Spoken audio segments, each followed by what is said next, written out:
नमस्कार दोस्तों, मैं शांडिल अनुज पथ ज्योति आईएएस प्लेटफॉर्म पर आपका स्वागत करता हूं। दोस्तों, आज हम आर्टिकल 20 और 21 के बारे में पढ़ेंगे। आर्टिकल 20 तीन क्लास के बारे में बात करता है। Class 1 x post facto law के बारे में बात करता है। क्लास 2 डबल जियोपार्डी के बारे में बात करता है और clause 3 protection against self incrimination के बारे में बात करता है। आर्टिकल 20 का क्लास 1 स्पेसिफिकली दो बात बता रहा है कि यदि कोई व्यक्ति जिस समय कोई एक्ट किया है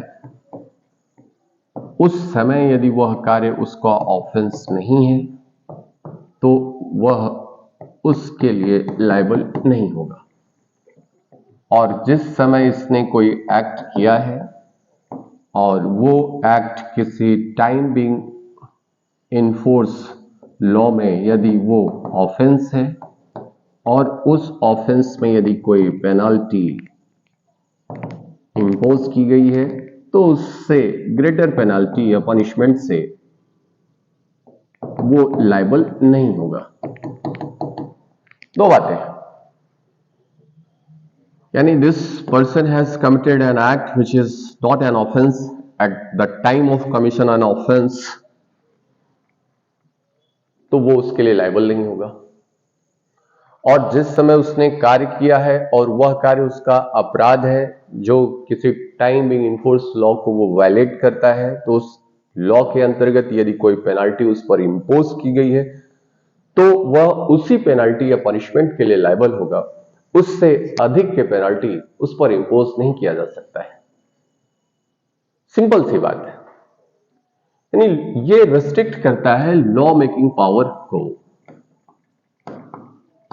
जो लेजिस्लेचर है आपका उन्हें रिस्ट्रिक्ट करता है।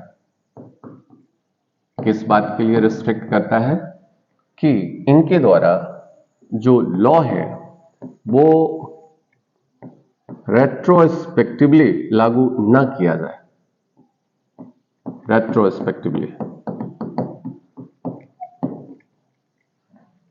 यानी जो लॉ मेकिंग पावर यानी पार्लियामेंट और स्टेट लेजिस्लेचर के पास ये पावर होता है कि वो प्रोस्पेक्टिव और रेट्रोस्पेक्टिव लॉज को बना सकते हैं। प्रोस्पेक्टिव लॉ वो लॉ है जिनका इन्फोर्समेंट जो है वो फ्यूचर डेट से होता है, और रेट्रोस्पेक्टिव लॉ जिससे लॉ बना करके बैक डेट से इन्फोर्स किया जाता है। मैं एक एग्जांपल के तौर पे बता दूं आपको कि यक्स एक लॉ है जो 2024 में बना। यदि इसका इन्फोर्समेंट 2018 से किया जाए, यानी ये जो प्रवृत्त माना जाएगा वो 2018 से प्रवृत्त माना जाएगा, तो इसका जो इन्फोर्समेंट होगा वो रेट्रोस्पेक्टिव होगा। ये भूतकालीन प्रवर्तन है। और ऐसा कोई लॉ जो 2024 में बनाया गया इसका प्रवर्तन ये बताया जाए कि ये 2025 से लागू होगा, 2025 से, ये इन्फोर्समेंट इसका प्रोस्पेक्टिव होगा, यानी भविष्य लक्ष्य होगा। ये पार्लियामेंट के पास ये पावर है, स्टेट लेजिस्लेचर के पास ये पावर है कि वो प्रोस्पेक्टिव और रेट्रोस्पेक्टिव लॉ को बना सकते हैं। जनरली सब्सटेंटिव लॉ जो है उनका इन्फोर्समेंट रेट्रोस्पेक्टिवली नहीं किया जाता है, क्योंकि ये राइट्स और लायबिलिटीज को अफेक्ट करते हैं, और इसलिए ऐसे जो लॉ होते हैं उन्हें प्रोस्पेक्टिवली इन्फोर्स किया जाता है। और यदि ऐसी कोई अथॉरिटी जो लॉ मेकिंग पावर्स को रखती है, यदि उसके द्वारा ऐसा कोई कानून बनाया जाए जो रेट्रोस्पेक्टिवली लागू किया जाता है, तो आर्टिकल 20 का क्लास 1 इस बात से प्रोटेक्शन देता है और यह कहता है कि कोई भी बात जो है, no person shall be convicted of any offence except for the violation of timing in force law. किसी भी व्यक्ति को कन्विक्ट नहीं किया जा सकता है। आर्टिकल 20 जो है वो कन्विक्शन के अगेंस्ट प्रोटेक्शन देता है और आर्टिकल 22 जो है वो अरेस्ट के अगेंस्ट प्रोटेक्शन देता है। तो 20 स्पेसिफिकली कह रहा है कि किसी भी क्लास 1 स्पेसिफिकली मेंशन करता है कि किसी भी पर्सन को कन्विक्ट नहीं किया जाएगा। No person shall be convicted, mandatory word है, एक्सेप्ट वायलेशन ऑफ लॉ, जो कि किसी विधि का उल्लंघन ना करता हो। तात्पर्य यह है कि यदि कोई विधि का उल्लंघन करता है जो ऑफेंस बनाती है ऐसी विधि, तो उसके लिए वो लायबल होगा और उसके लिए उसे कन्विक्ट किया जा सकेगा। लेकिन जिस समय उसने कार्य किया है वह बात अपराध नहीं है, तो उसके लिए उसे लायबल नहीं बनाया जा सकेगा, उसके लिए उसे कन्विक्ट नहीं किया जाएगा। या जिस समय उसने ऐसा अपराध किया है उस समय अपराध के लिए जो लायबिलिटी या पनिशमेंट प्रेस्क्राइब्ड है उससे अधिक पेनाल्टी या पनिशमेंट से उसे पनिशमेंट नहीं दिया जा सकता या पेनाल्टी नहीं दिया जा सकता। इस बात का प्रोटेक्शन यहां पे दिया गया है। जनरली यहां पे जो रिस्ट्रिक्शन है वो रिस्ट्रिक्शन क्रिमिनल मैटर्स के लिए यानी सिविल लाइबिलिटीज को एनहांस किया जा सकता है, बढ़ाया जा सकता है। कहने का तात्पर्य कि ऐसा कोई टैक्स लॉ यदि किसी टैक्स को इंपोज करना चाहता है ऐसी अथॉरिटी, तो उसे रेट्रोस्पेक्टिवली लागू करा सकता है, जबकि ये बात क्रिमिनल मैटर में संभव नहीं है, क्योंकि इसका जो प्रोटेक्शन है वो आर्टिकल 20 के क्लास 1 में रिस्ट्रिक्टेड है, प्रोटेक्टेड है।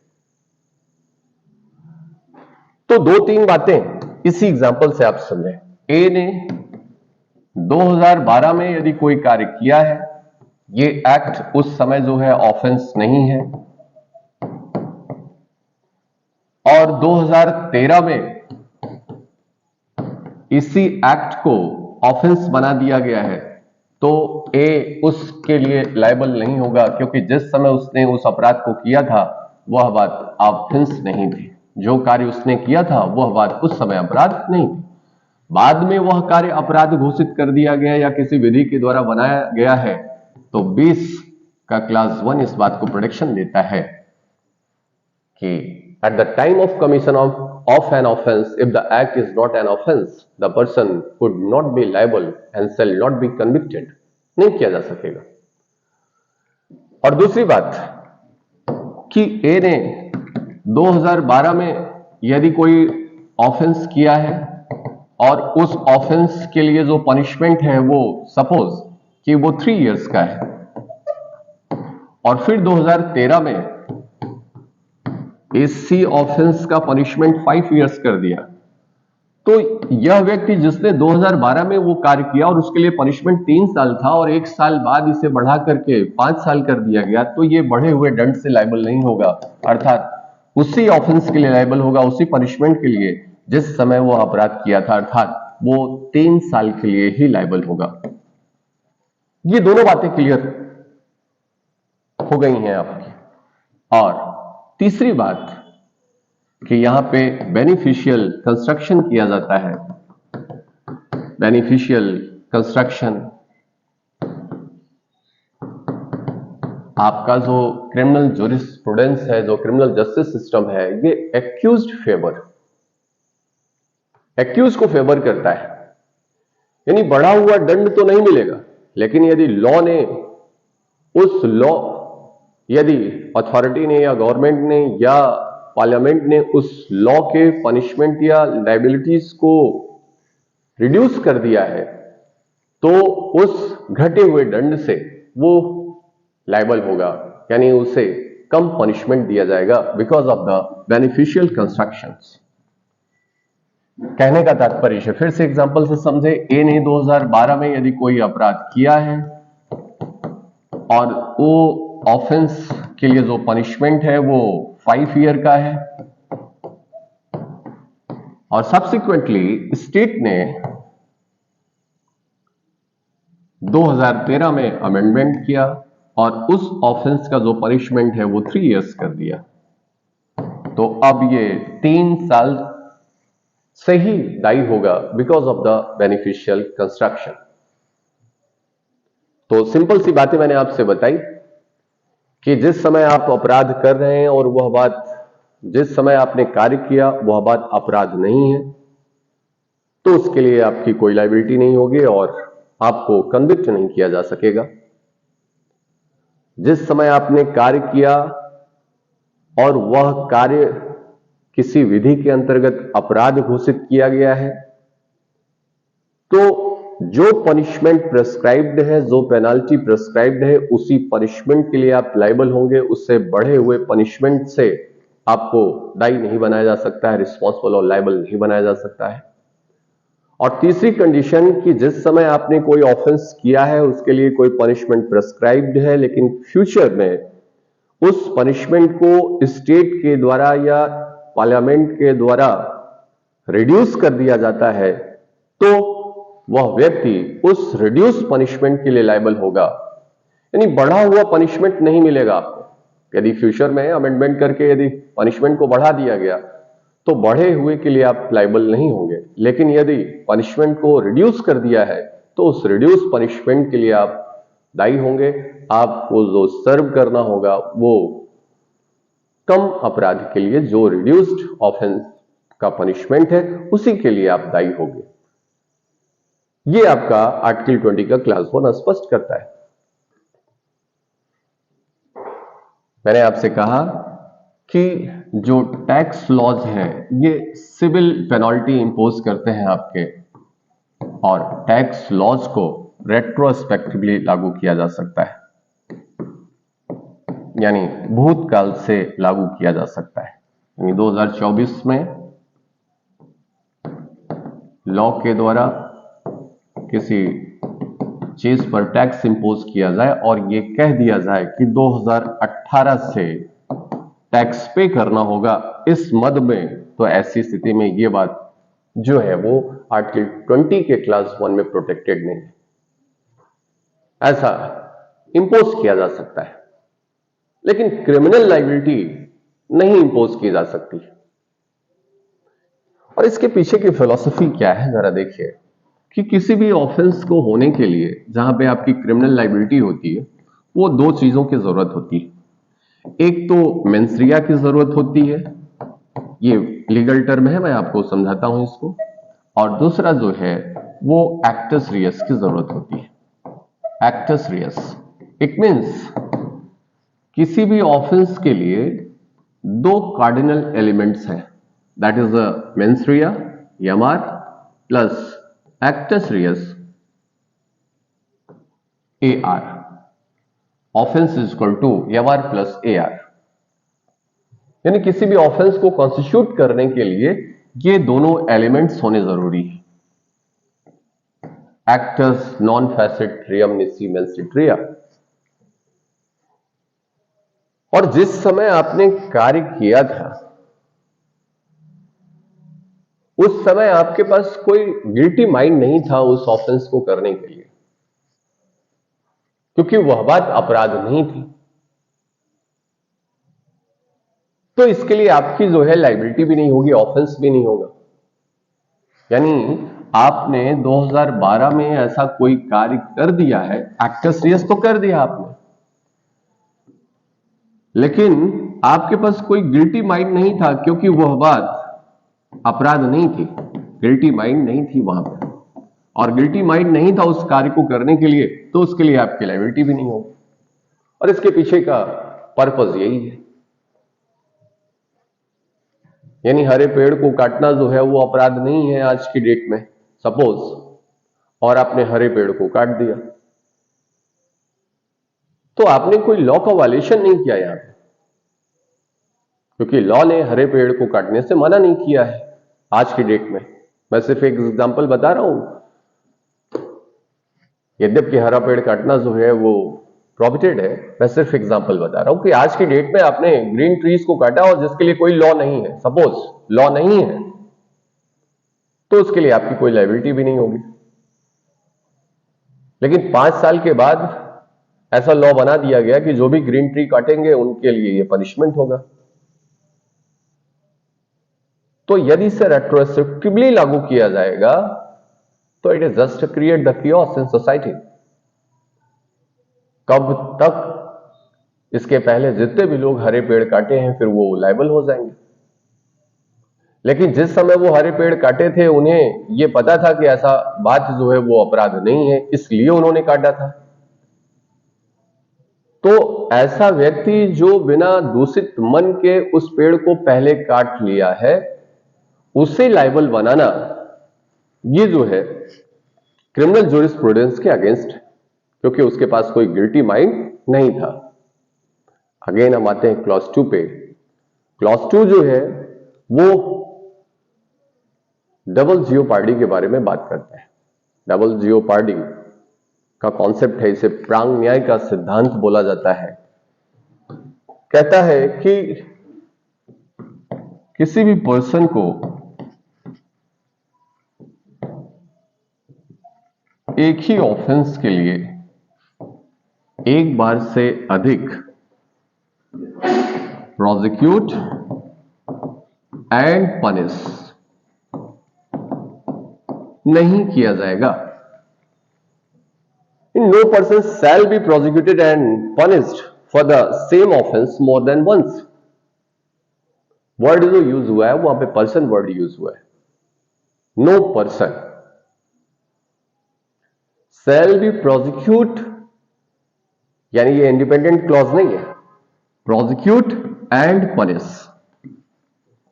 यानी उसका प्रोसिक्यूशन किया गया है और उसे पनिश किया गया है, तो फिर उसी ऑफेंस के लिए उसका दोबारा प्रोसिक्यूशन भी नहीं किया जा सकेगा और उसका पनिशमेंट नहीं दिया जा सकेगा। और ये जो है क्लॉज आपका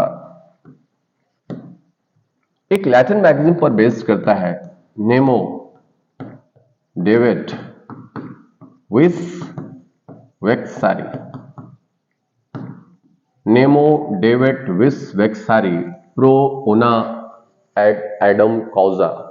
बस इतना सा समझ लीजिए। इसका मतलब किसी भी व्यक्ति को एक कॉज ऑफ एक्शन के लिए एक बार से अधिक तंग और परेशान नहीं किया जाएगा, वेक्स नहीं किया जाएगा, उससे एक बार से अधिक प्रोसिक्यूट और पनिश नहीं किया जाएगा। इस लैटिन मैगजीन पर यह बेस्ड है। यानी एक्स ऑफेंस के लिए आपका प्रोसिक्यूशन हुआ और उसके लिए आपको कन्विक्ट कर दिया गया और आपने पनिशमेंट को सर्व कर दिया, तो उसी एक्स ऑफेंस के लिए आपको अगेन प्रोसिक्यूट और पनिश नहीं किया जाएगा। और ये जो क्लॉज है, ये क्लॉज 5th कॉन्स्टिट्यूशनल अमेंडमेंट के द्वारा यूनाइटेड स्टेट ऑफ अमेरिका में भी लाया गया था। और ये इंटरनेशनल कॉन्सेप्ट है, इसे सामान्यतः रेस जुडिकेटा के नाम से जाना जाता है। रेस जुडिकेटा यानी 20 का क्लॉज 2 जो है वो इंटरनेशनल प्रिंसिपल्स है आपके, जो throughout the legal jurisdiction of the world recognise किया गया है इसको, कि किसी भी व्यक्ति को एक बार से अधिक अभियोजित और दंडित नहीं किया जाएगा। किसी व्यक्ति को जिस ऑफेंस के लिए पनिश कर दिया गया है, दोबारा उसी ऑफेंस के लिए उसे पनिश नहीं किया जाएगा। And based on the Nemo David Wisbeck-Sari pro una ad idem causa, and that is commonly known as a res judicata. कभी कभी ये भी पूछा जा सकता है आपसे, या पूछा जाता है कि आर्टिकल 20 का क्लॉज 2 जो है वो रेस जुडिकेटा की बात करता है। रेस जुडिकेटा मैंने बताया कि यूनाइटेड स्टेट ऑफ अमेरिका में ये 5th कॉन्स्टिट्यूशनल अमेंडमेंट के द्वारा लाया गया। ये प्रोविजन आपका यूके यानी इंग्लैंड में भी ये प्रोविजन प्रिवेल करता है, और हमारे कॉन्स्टिट्यूशन में इसे 20 के क्लॉज 2 में इनविसेज किया गया, इंश्राइन किया गया। और वर्ड जो यूज हुआ है यहां पे पर्सन वर्ड यूज हुआ है, सिटीजन की बात नहीं कर रहे, पर्सन की बात करता है। No person shall be prosecuted and punished for the same offense more than once. एक बार से अधिक उसे अभियोजित और दंडित नहीं किया जाएगा। यहां पे मैंने बताया कि प्रोसिक्यूट एंड पनिश, इसका मतलब सिर्फ और सिर्फ यदि आपको प्रोसिक्यूट किया गया है और पनिश नहीं किया गया है तो 20 का क्लॉज 2 का बेनिफिट आपको नहीं मिलेगा। ये बात समझने की है। इसका मतलब इसको प्रोसिक्यूट भी किया गया हो और पनिश भी किया गया हो तब आपको यह बेनिफिट मिलने वाला है, otherwise you will not get this benefit. और यहां पे जो प्रोटेक्शन मिला हुआ है आपका वो कन्विक्शन का है, कन्विक्शन का। यहां पे एक्विटल की बात नहीं किया गया है, ये ध्यान रखिएगा आप। यहां पे आर्टिकल 20 के क्लॉज 2 में उसे प्रोसिक्यूट भी किया गया और पनिश किया गया, इसका मतलब उसे कन्विक्ट किया गया। एक्विटल के बारे में यहां पे बात नहीं, यानी जो प्रोटेक्शन आपको मिला हुआ है वो प्रोसिक्यूशन एंड कन्विक्शन पे मिला हुआ है। This clause is mainly for the conviction, not for the acquittal. और अमेरिका की स्थिति में, यूनाइटेड स्टेट ऑफ अमेरिका में, यदि सिर्फ उसे प्रोसिक्यूट कर दिया गया है, भले ही उसे पनिश ना किया गया हो, फिर भी उसे प्रोटेक्शन मिला है। यानी ये सेकंड प्रोसिक्यूशन को भी मना करता है और सेकंड पनिशमेंट को भी मना करता है यूनाइटेड स्टेट ऑफ अमेरिका का कॉन्स्टिट्यूशन, जो 5th कॉन्स्टिट्यूशनल अमेंडमेंट के द्वारा लाया गया था। बट इन इंडिया 20 का क्लॉज 2 जो है वो सेकंड प्रोसिक्यूशन को मना नहीं करता है। इसका मतलब उसे दोबारा उसका ट्रायल किया जा सकता है, उसका प्रोसिक्यूशन किया जा सकता है, उसका विचारण किया जा सकता है यदि उसे पनिश नहीं किया गया था पहली बार, तो पनिश नहीं किया गया था। तो ये बात बहुत स्पष्ट तौर पे आप समझ लें। मैंने कहा कि इंडिया में यदि आपका एक बार प्रोसिक्यूशन हो गया, यानी विचारण हो गया और आपको कन्विक्ट नहीं किया गया, पनिश नहीं किया गया, तो दोबारा उसी अपराध के लिए आपको रीप्रोसिक्यूट किया जा सकता है। यानी आर्टिकल 20 का क्लॉज 2 जो है वो सेकंड प्रोसिक्यूशन को प्रोटेक्ट और प्रोहिबिट नहीं करता है। यहां पे एंड शब्द से जुड़ा हुआ है, यानी आपका प्रोसिक्यूशन हुआ हो और साथ ही साथ आपको पनिशमेंट भी मिला हो, तब आपको ये प्रोटेक्शन अवेलेबल होगा, अदरवाइज नहीं। तो मैं आपसे ये कह रहा था कि यहां पे प्रोटेक्शन जो आपको मिलना है वो ये दोनों चीजें होनी चाहिए, otherwise you will not get the benefit of this. ये प्रोविजन आपके अदर लॉज में भी है। मैं एक और प्रोविजन बताऊंगा, section 300 CrPC, code of criminal procedure का सेक्शन 300, ये एक बात करता है अट्रा वाइस एक्विट। और ये यूपीएससी में एक बार क्वेश्चन पूछा गया था, तो ये मत आप सोचिए कि बड़ा भारी भरकम शब्द मैं लिख रहा हूं। Autrefois acquit and autrefois convict. Section 300 of the CRPC, Code of Criminal Procedure 1973 का दो लैटिन मैक्सिम पर बेस्ड है, that is autrefois acquit, autrefois convict. इसका मतलब यदि किसी व्यक्ति को एक बार एक्विट कर दिया गया है किसी अपराध के लिए या कन्विक्ट कर दिया है, तो दोबारा उसका एक्विटल और कन्विक्शन नहीं किया जा सकता है फॉर द सेम ऑफेंस। मैं आपको जो बताना चाह रहा था कि 20 के क्लॉज 2 और सेक्शन 300 ऑफ द सीआरपीसी में वेरिएशन है। ये सिर्फ और सिर्फ जो प्रोटेक्शन दे रहा है आपको वो सिर्फ कन्विक्शन से देता है, जबकि सेक्शन 300 एक्विटल से भी कन्विक्ट करता है, आपका प्रोटेक्शन देता है, और कन्विक्शन से भी प्रोटेक्शन देता है आपको।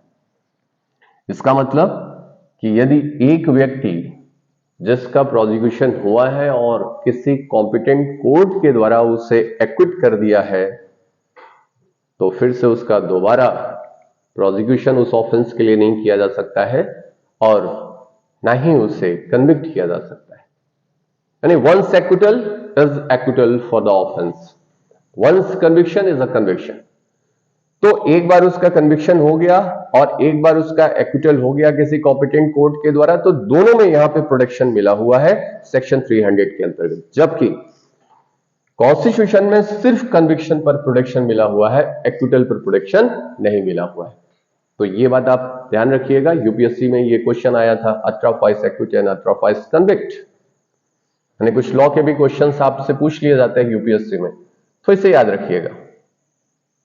तो पहली चीज तो उसे पर्सन का प्रोसिक्यूशन हुआ हो ऐसा, यानी किसी ऑफेंस में वो एक्यूज्ड हो, किसी ऑफेंस में वो एक्यूज्ड हो, यानी person is accused of an offence, और उस ऑफेंस के लिए उसे प्रोसिक्यूट किया गया हो, प्रोसिक्यूट के साथ साथ उसे पनिश किया गया हो, और ऐसा जो पनिशमेंट है वो किसी कॉम्पिटेंट कोर्ट के द्वारा किया गया हो, तब आर्टिकल 20 का क्लॉज 2 जो है वो आपको अवेलेबल है, अवेल है। अब आप इस चीज को प्राप्त कर सकते हैं, अदरवाइज नहीं प्राप्त कर सकते। तो एक्यूज ऑफ एन ऑफेंस होना चाहिए, और मैंने आपसे बताया कि किसके लिए वो हो। तो पहली बात, एक्यूज्ड ऑफ एन ऑफेंस,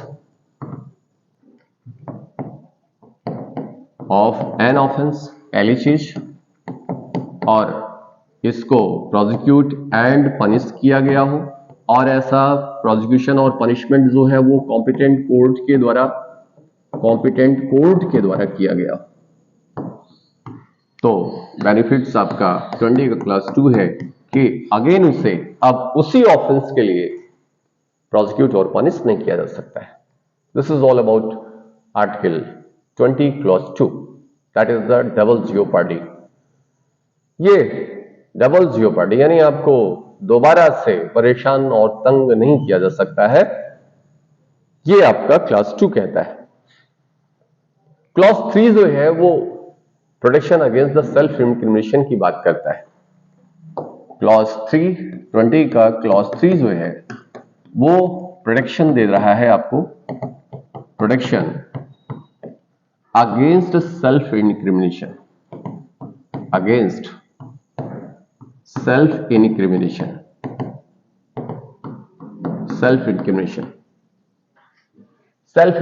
और सेल्फ हार्मिंग, आप समझिए कि आपको प्रोटेक्शन देता है।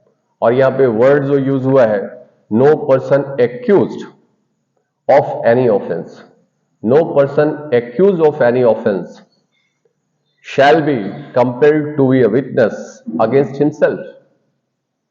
नो पर्सन एक्यूज्ड, कोई भी ऐसा व्यक्ति जो एक्यूज्ड है, can be compelled to be a witness against himself, उसे अपने ही विरुद्ध साक्षी बनने के लिए बाध्य नहीं किया जा सकता है। यानी किसी व्यक्ति के द्वारा जो एक्यूज्ड है, यदि उसने कोई अपराध किया है तो उसे अपने विरुद्ध साक्ष्य देने के लिए, साक्षी बनने के लिए उसे कंपेल नहीं किया जा सकता है। यह प्रोटेक्शन आपको मिला है। यहां पे वर्ड जो आया है नो पर्सन ऑफ एक्यूज्ड, मैं आपको ये क्लियर कर दे रहा हूं कि यहां पे वर्ड जो है वो एक्यूज्ड वर्ड है। यहां पे जो प्रोटेक्शन मिला हुआ है वो विटनेस को नहीं मिला हुआ है। ये कौन है? No person of accused. ये जो प्रोटेक्शन मिला हुआ है वो अभियुक्त को मिला हुआ है, एक्यूज्ड को मिला हुआ है, विटनेस को या अदर पर्संस को नहीं मिला हुआ है। वर्ड लिखा हुआ है यहां पे, no person accused of an offence shall be compelled to be a witness against himself, अपने विरुद्ध साक्ष्य देने के लिए उसे कंपेल नहीं किया जा सकता है। तो पहली बात तो ये बात जो है वो एक्यूज के लिए है, अदर पर्संस के लिए नहीं है, यानी विटनेसेस को कंपेल किया जा सकता है। ये प्रोटेक्शन सिर्फ एक्यूज को मिला हुआ है यहां पे। और एक्यूज्ड कौन है, ये बात इंपॉर्टेंट है। तो देन हु इज एक्यूज्ड, कि कौन है जो एक्यूज्ड है जिसे कंपेल नहीं किया जाएगा।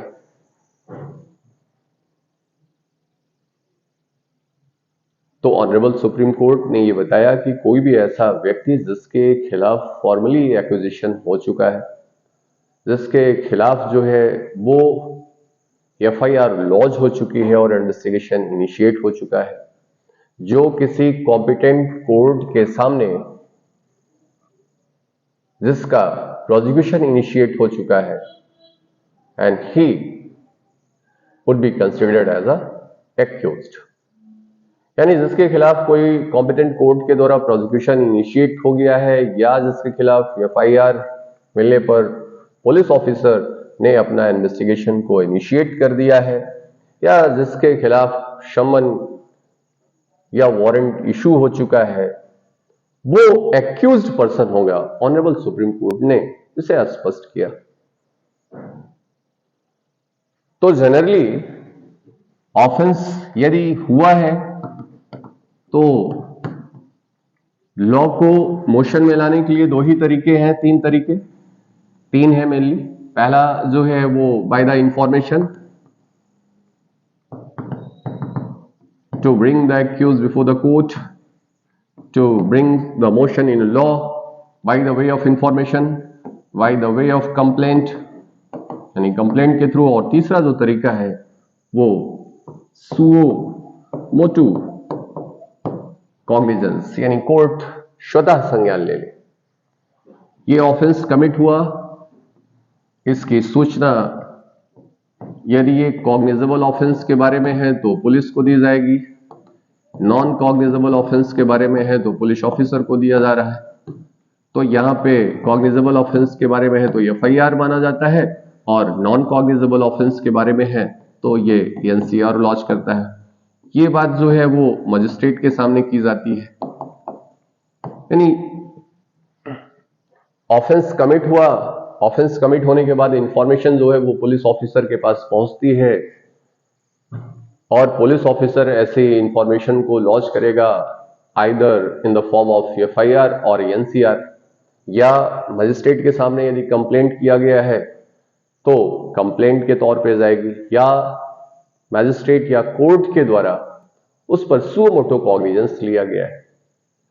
और सुओ मोटो कॉग्निजेंस लेने के बाद या यहां पे एफआईआर या एनसीआर लॉन्च होने के बाद से अब इन्वेस्टिगेशन इनिशिएट होता है।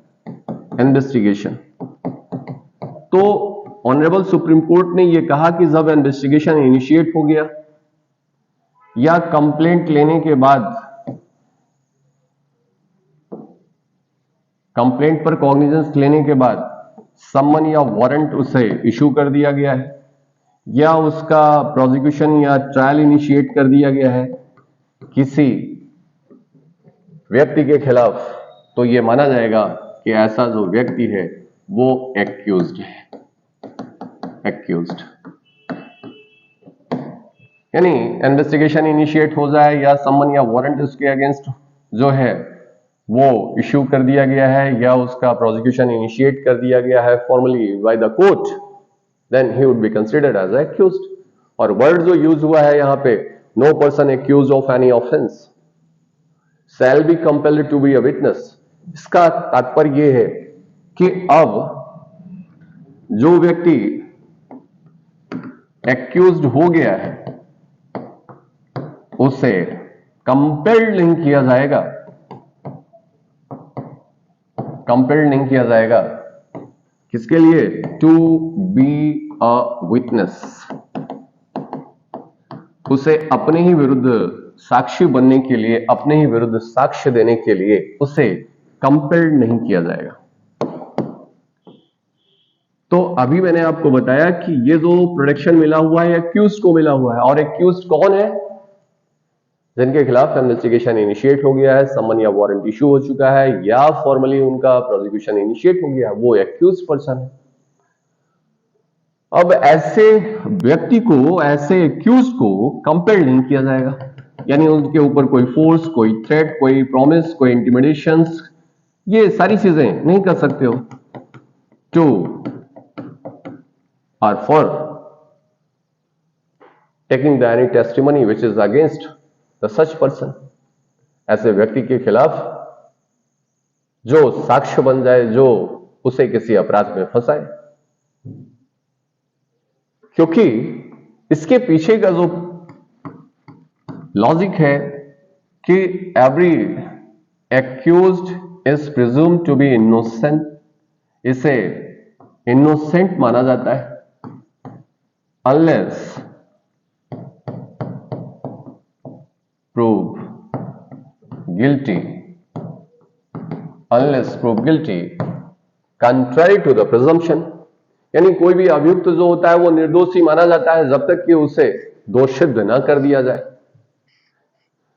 तो it is the burden over the prosecution, ये प्रोसिक्यूशन के ऊपर होता है कि वो उसकी दोषिता को निर्धारित करे, सिद्ध करे, यानी बर्डन ऑफ प्रूफ वो प्रोसिक्यूशन के ऊपर है।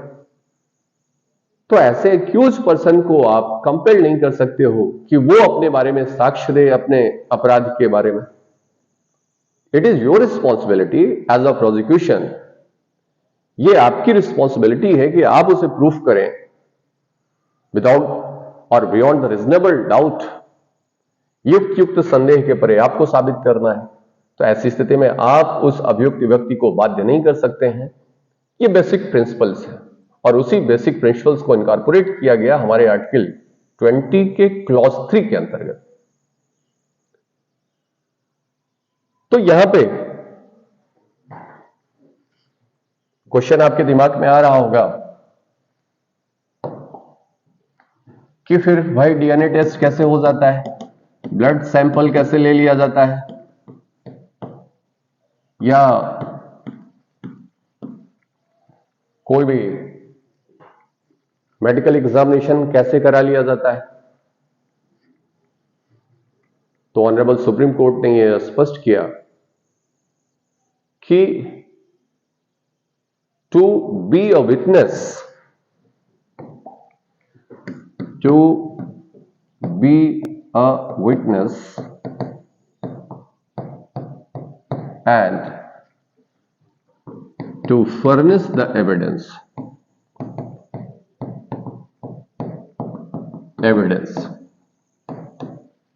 यानी साक्षी बनना और साक्ष्य देना, साक्षी बनना और साक्ष्य देना,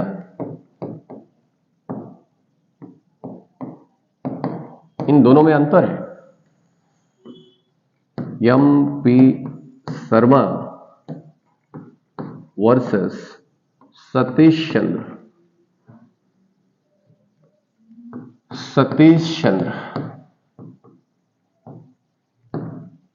कि केस में ये ऑनरेबल सुप्रीम कोर्ट के द्वारा स्पष्ट किया गया टू बी अ विटनेस, साक्षी बनना, और टू फर्निश द एविडेंस, दोनों में फर्क है। स्टेट ऑफ बॉम्बे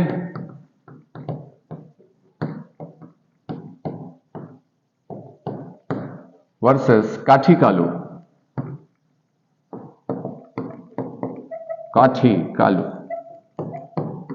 की केस में यह बात क्लियर है।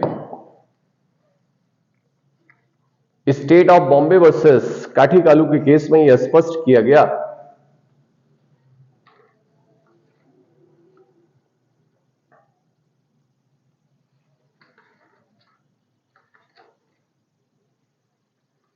to witness and furnish the evidence, both are different things. इसका मतलब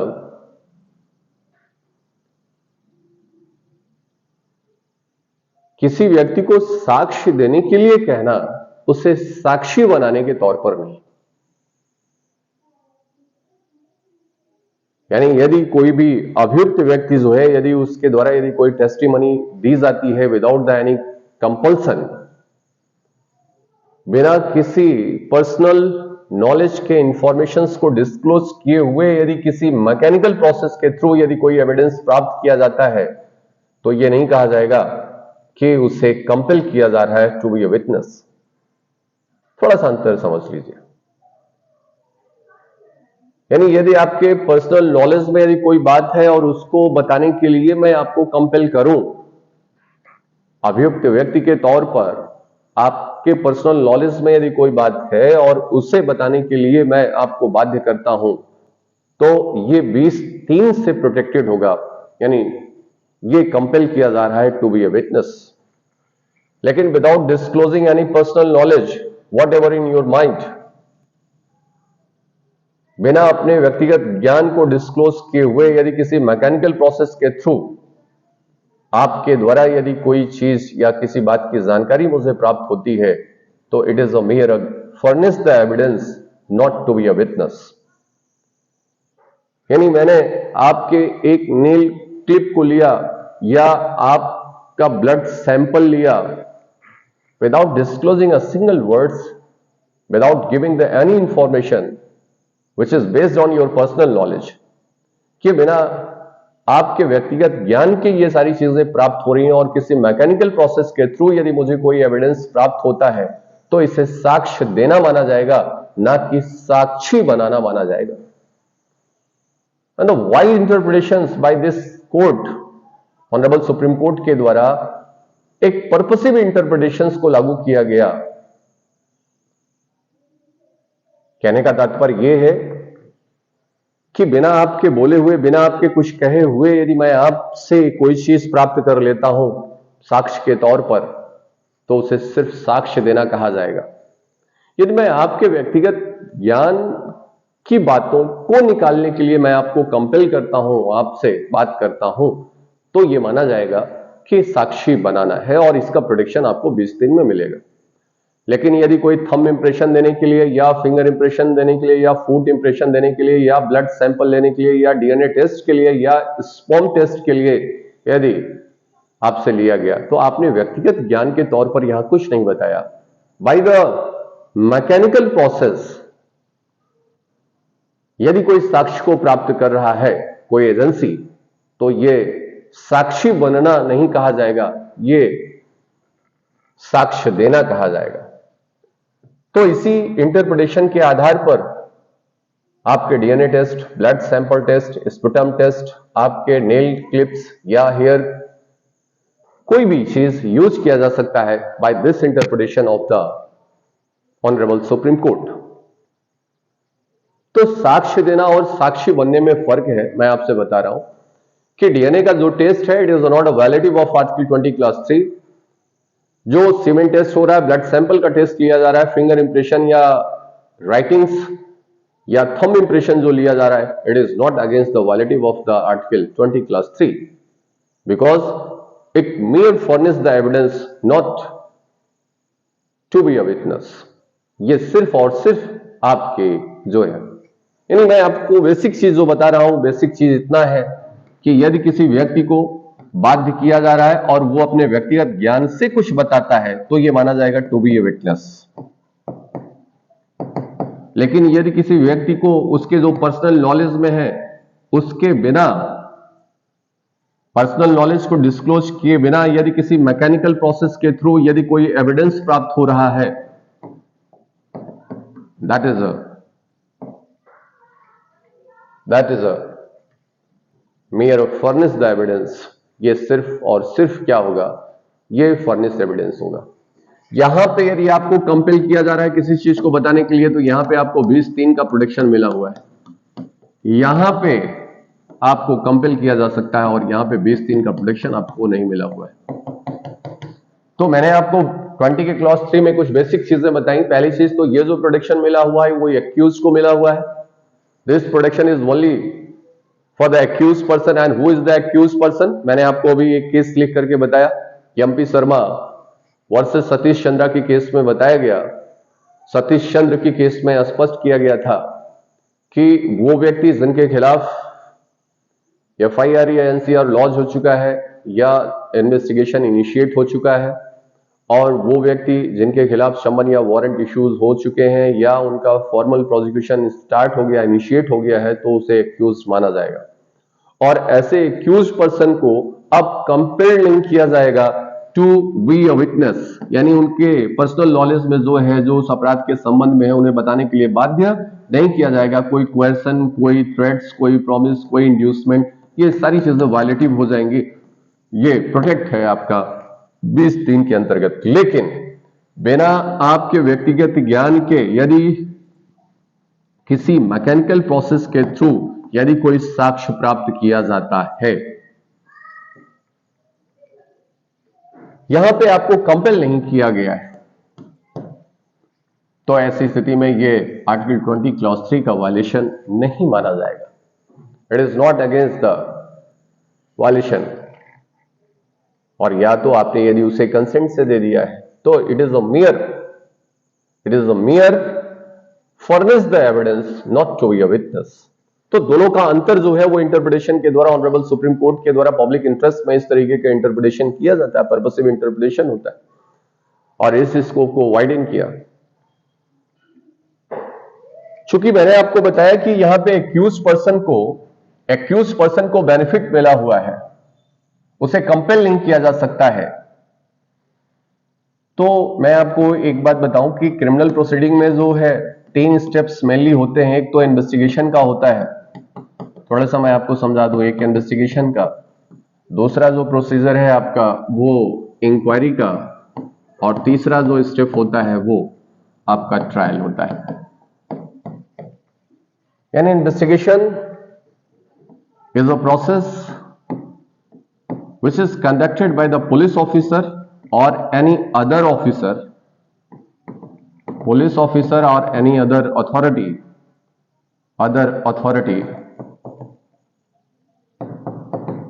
who is empowered by the magistrate or a court, and the purpose of the investigation is to collect the information and evidence। Collect करना होता है information को और evidence को। यहां पे आप देखें कि पुलिस ऑफिसर ने एफआईआर लॉन्च किया है या एनसीआर लॉन्च किया है, तो वारंट मिलने के बाद वो इन्वेस्टिगेशन को इनिशिएट करता है, और इनिशिएट करने के बाद जो व्यक्ति हैं, यानी एक्यूज पर्सन है, जो सस्पेक्टेड पर्सन है, वो इन्वेस्टिगेशन इनिशिएट होने के बाद जो एक्वेंटेड हैं उन्हें भी वो थाने में बुला करके उन्हें इंटरोगेट कर सकता है। तो DK Vasu versus state of West Bengal के केस में ये बताया कि ये जो प्रोटेक्शन आर्टिकल 20 का क्लॉज 3 है, ये पुलिस ऑफिसर के द्वारा यदि इंटरोगेशन के दौरान भी व्यक्तियों को प्राप्त हुआ है,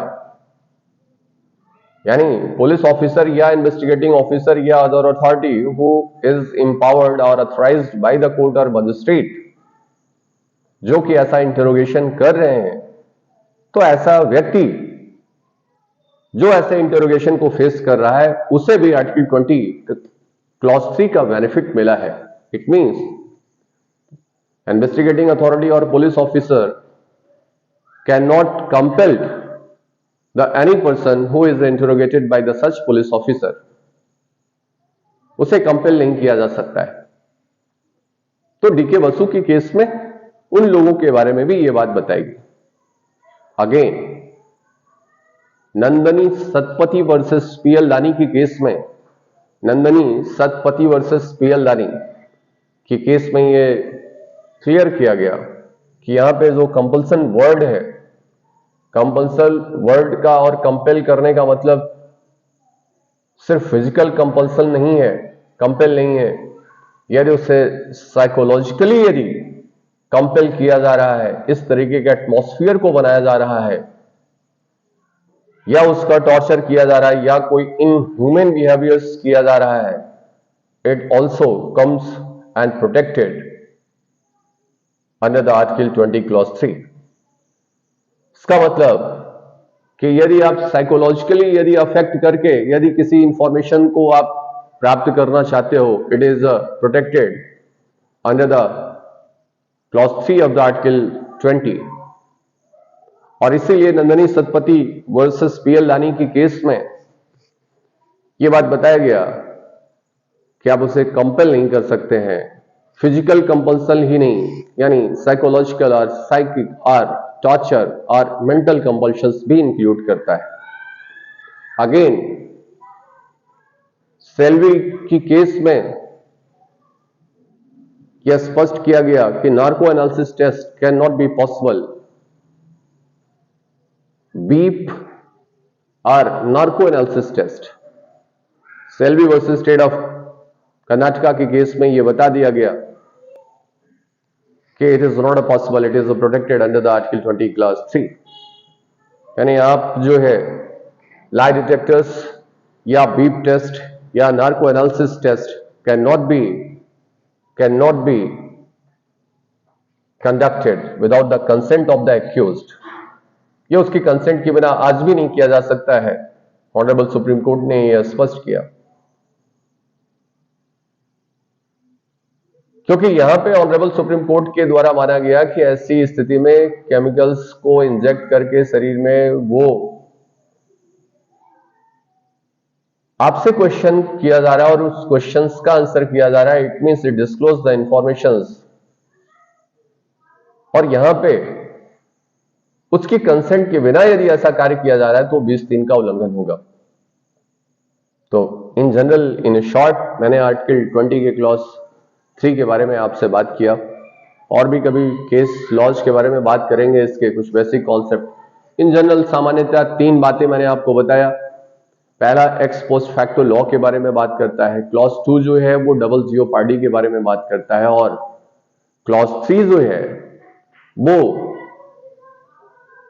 protection against the self incrimination की बात करता है। प्रोटेक्शन, और यहां पे जो प्रोटेक्शन मिला हुआ है वो पर्सन को मिला हुआ है। The word used in all these 3 clause, person, it is not only for the citizen but also for non citizens.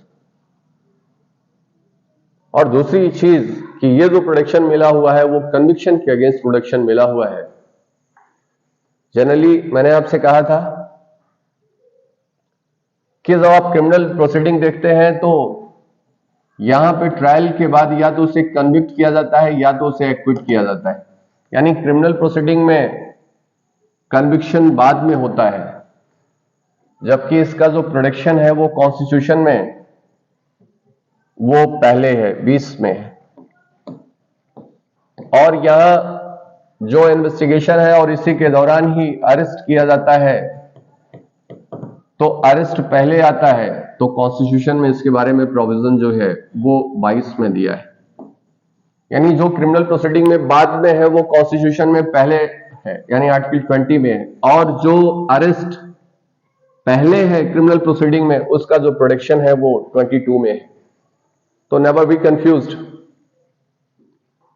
कि आर्टिकल 20 जो है वो किसके बारे में बात करता है। तो आर्टिकल 20 कन्विक्शन के बारे में बात करता है और आर्टिकल 22 अरेस्ट के प्रोटेक्शन के बारे में बात करता है। क्या पे जो प्रोटेक्शन दिया हुआ है, और ये आर्टिकल्स मेनली जो है वो क्रिमिनल लॉ को भी रिप्रेजेंट करते हैं। क्रिमिनल लॉ को मैंने आपको बताया था कि पूरे कॉन्स्टिट्यूशन में ऐसे बहुत कम आर्टिकल्स हैं जो क्रिमिनल लॉ को भी रिप्रेजेंट करते हैं। तो उसमें आपका ये आर्टिकल्स 20, 21, 22, 134 एंड एक्सेट्रा आते हैं। तो इनके बारे में कुछ बेसिक चीजें हैं जो आपको ध्यान में रखनी है। मैं इन शॉर्ट में आपको 2 मिनट में रिकैप करता हूं सारी चीजों को। तो जिस समय आपने कोई कार्य किया है वह बात अपराध नहीं है, तो उसके लिए आपकी कोई लायबिलिटी नहीं होगी।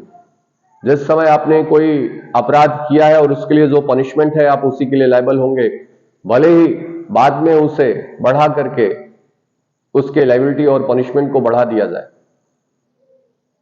और तीसरी बात कि यदि आपने जिस समय कोई अपराध किया है उसके लिए जो पनिशमेंट है और बाद में अमेंडमेंट करके उस पनिशमेंट को घटा दिया गया, लायबिलिटी को घटा दिया गया, तो आप उस घटे हुए पनिशमेंट से लायबल होंगे because of the beneficial constructions, because of the accused favour justice system. और दूसरी बात मैंने आपको बताया डबल जियोपार्डी। डबल जियोपार्डी का जो कॉन्सेप्ट है वो कहता है कि किसी एक ही अपराध के लिए एक बार से अधिक अभियोजित और दंडित नहीं किया जा सकता है। आपको एक बार से अधिक, प्रोसिक्यूट एंड पनिश्ड। मैं बार बार आपसे कह रहा हूं कि mere prosecution is not sufficient here, prosecution as well as a punishment, दोनों चीजें होनी चाहिए। यदि आपको प्रोसिक्यूट करके छोड़ दिया गया, पनिश नहीं किया गया, तो this clause will not help. यहां पे दोनों होना जरूरी है। प्रोसिक्यूट भी किया गया हो, और प्रोसिक्यूशन का मतलब है विचारण, ट्रायल, और ट्रायल करने के बाद आपको कन्विक्ट किया गया है। अगेन मैंने आपको बताया कि आर्टिकल 20 का क्लॉज 2 जो है वो कन्विक्शन के अगेंस्ट प्रोटेक्शन देता है, आपको एक्विटल के बारे में प्रोटेक्शन नहीं देता है। और ये बात मैंने आपको बताया कि सीआरपीसी के सेक्शन 300 में autrefois acquit and autrefois convict के बारे में बात कर रहे हैं। इसका मतलब वहां पे यदि किसी अभियुक्त व्यक्ति को एक अपराध के लिए अभियोजित किया गया और अभियोजित करने के बाद चाहे उसे दोष सिद्ध किया गया हो, एक्विट किया गया हो या कन्विक्ट किया गया हो, दोष मुक्त किया गया हो, दोष मुक्त यानी एक्विट, दोष सिद्ध यानी कन्विक्ट किया गया हो, तो आपको उसका बेनिफिट मिलेगा। यानी दोबारा अब आपका उस ऑफेंस के लिए प्रोसिक्यूशन नहीं किया जा सकता, उसके लिए आपको पनिश नहीं किया जा सकता है। तो इस रेफरेंस में देखेंगे तो section 300 of the CrPC is wider than that of the article 20 clause 2। Section 300 of CrPC का जो स्कोप है वो वाइडर है। और इसी तरीके से मैंने आपको कहा कि अमेरिका के 5th constitutional, United state of America के 5th कॉन्स्टिट्यूशनल अमेंडमेंट के द्वारा जो प्रोविजन लाया गया उसका भी स्कोप जो है वो आर्टिकल 20 के क्लॉज 2 से वाइडर है। वहां पे जो प्रोटेक्शन मिला हुआ है वो प्रोटेक्शन सेकेंड प्रोसिक्यूशन पर भी मिला हुआ है। इसका मतलब कि एक बार उसे प्रोसिक्यूट किया गया है तो उसे रीप्रोसिक्यूट नहीं किया जा सकेगा, जबकि इंडिया में यदि प्रोसिक्यूट करके उसे कन्विक्ट नहीं किया गया तो उसे रीप्रोसिक्यूट किया जा सकता है। और फिर मैंने आपको क्लॉज 3 के बारे में बताया कि ये एक्यूज पर्संस को प्रोटेक्ट करता है कि उन्हें अपने ही विरुद्ध साक्षी बनने से रोकता है। Protection against self incrimination, protection against self incrimination. पहली चीज कि किसी भी अभियुक्त व्यक्ति को अपने ही विरुद्ध साक्षी बनने के लिए बाध्य नहीं किया जा सकता है। Can not be compelled to be a witness. तो मैंने आपको बताया कि एक्यूज्ड कौन है। एक्यूज्ड वो है जिनका फॉर्मल एक्यूजिशन हो चुका है, जिनके खिलाफ इन्वेस्टिगेशन इनिशिएट हो चुका है, जिसके खिलाफ समन या वारंट इशू हो चुके हैं या जिनका प्रोसिक्यूशन इनिशिएट हो चुका है, वो एक्यूज्ड है। और उन्हें कंपेल नहीं किया जाएगा टू बी अ विटनेस, अपने ही विरुद्ध साक्षी। इसके पीछे का कॉन्सेप्ट मैंने आपको बताया कि every accused is presumed to be innocent unless और until prove guilty to contrary that. उसके अगेंस्ट जब तक आप प्रूव नहीं कर देते तो the burden of proof is over the prosecution. वो उसे जो है प्रूफ करेगा beyond the reasonable doubt. It is the duty of the prosecution to prove the matters, so there is no need to compel to be a witness. Accused persons को compel करने की जरूरत नहीं। फिर मैंने आपको बताया कि काठी स्टेट ऑफ बॉम्बे वर्सेस काठी कालू के केस में बताया गया कि to be a witness and furnishing the evidence or testimony, both are not equal. Without using your personal knowledge, if the investigating authority or police officer get any testimony without any mechanical process, would be considered as a furnishing the evidence, not to be a witness. It is not violative Article 20 Clause 3. This is all about Article 20. Video थोड़ी सी लंबी हो गई है, मैं article 21 initiate करूंगा तो और भी बड़ी हो जाएगी। ये आर्टिकल 21 जो है वो मैं नेक्स्ट लेक्चर में आपको क्लियर करता हूं। वीडियो आपको अच्छी लगी हो तो शेयर करिएगा, सब्सक्राइब करिएगा, और यदि आपको कोई डाउट हो तो जरूर कमेंट बॉक्स में बताइएगा। Thank you.